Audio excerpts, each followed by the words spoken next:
So one thing when working with buyers, and one thing you have to remember is that Zig Ziglar said something, he's a motivational speaker from way back in sales. He said, if you could have everything in life if you just help other people get what they want, right? And that's the whole mindset of working with the buyer. It's not about getting the sale. Like, you have to have salesmanship in real estate, but it's not about getting the sale. It's about helping people. And if you wake up every day with, how can I help someone today? How can I go out and help as many people as possible? Bill came in with that mindset, and it's working out very well for him. Not worried about the price of the house, not worried about the outcome. Be obsessed with the process of helping people, and the outcome will come, I promise you. It'll probably come tenfold because you're doing it for the right reasons, not the selfish reasons. Because these people need help. Like, when they come in as a lead for us, it's because they signed up. They raised their hand and said, I need help. But they are going to be, not right now. I need your help, but I don't need your help. I want access to your information, but I don't want your help right now. But we have to be the ones that are there and ready for them when they are ready.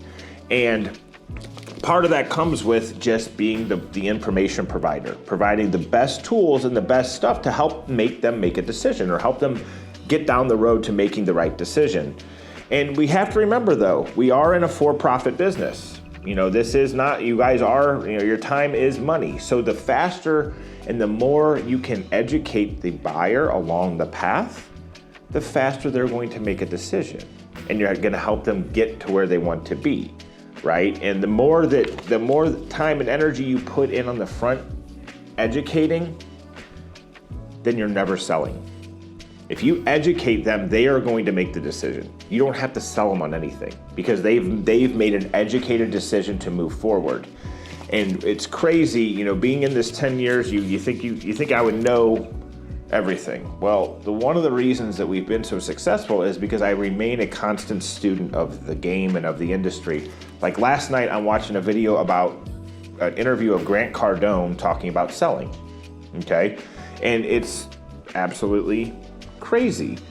Information assisted selling is what he started doing back in 2008. And this is when he was working a lot with the car dealerships, okay? And this is obviously when the market was going like crazy, financial ruins back then. But what he did was, and he suggested using this in the real estate side of things today, is looking at it from the perspective of when you meet somebody at a house, think about some of these things, like first impression Zillow lead, coming in with the price and everything right off the bat may not be 100% the right thing. But if it's the second appointment with somebody, having the payment, the price, the down payment, how much the insurance is going to be, having all of that up front, like before they walk into the house or as they're coming in, and hitting all the price sensitive stuff in the very beginning, right? Because that's always the very last thing that we're trying to hold back all that. Like, oh my God, if they know what the payment is, then they're not going to buy the house. Well, do you want to go show them 20 houses and have them never buy a house because they don't know what the payment is? We need to attack that on the front end, and that will take away any of the objection, because I'll tell you, the objection is always at the end once they realize it's time to start getting the pre-approval, the payment and everything. They may not be pre-approved yet, but you can get a basis of what the current interest rate is, what the payment would be, get a ballpark of what the insurance would be. If you need help with that, reach out to me or Jackie. We can give you kind of an idea. So at least when they walk in, hey, your payment, if you're an average credit score, your payment would be about this. That's already got them in the mindset of this house could work, or you're gonna see it in their face. You gotta read them. You can see it in their face like going, oh. And now you're in a house way too expensive for them. It's time to go back and reevaluate. And if they give you that look, then you can go back to, hey, now it's time to go talk to the lender. Now let's make sure you're 100%, because these numbers are just estimates. But he said he was able to, welcome people to the home, but have that right off the bat, because that's what they're afraid of. The biggest thing the buyers are afraid of making a decision is when it comes to payment, how much down payment, all of those things, there's where they really don't know, and there's a lot of uncertainty. Because when they walk in the house, they're gonna know whether they like it or not and they wanna buy it. The only objection then is, can I afford it, right? So if we can hit that on the front end, we could probably make it a lot smoother transaction and a lot smoother transition on those first couple showings with them. But jumping back to the two simplest things to succeed in real estate, in my opinion, and I heard this again echoed from a seminar I was in this weekend. So this weekend, my coach had a 2-day seminar that was 8 hours each day, Saturday and Sunday. In Vegas. I typically go to those. I did not go to this one, but I was sitting in front of my computer for 16 hours, probably 13 of it over the weekend, just learning, absorbing, trying to get the next edge. But to survive in the 2024 real estate market, one of his big things is, one, we've got to determine the minimum standard of daily activity. Okay? Determine what you're going to do on a daily basis. And the next easiest part is execute daily. Determine what it is you have to do, and that's one of the reasons we put the 150 calls in place, right, for accountability side of things. It's not because I want you to just sit there and make 150 calls. It's because outcomes will happen if activities are done.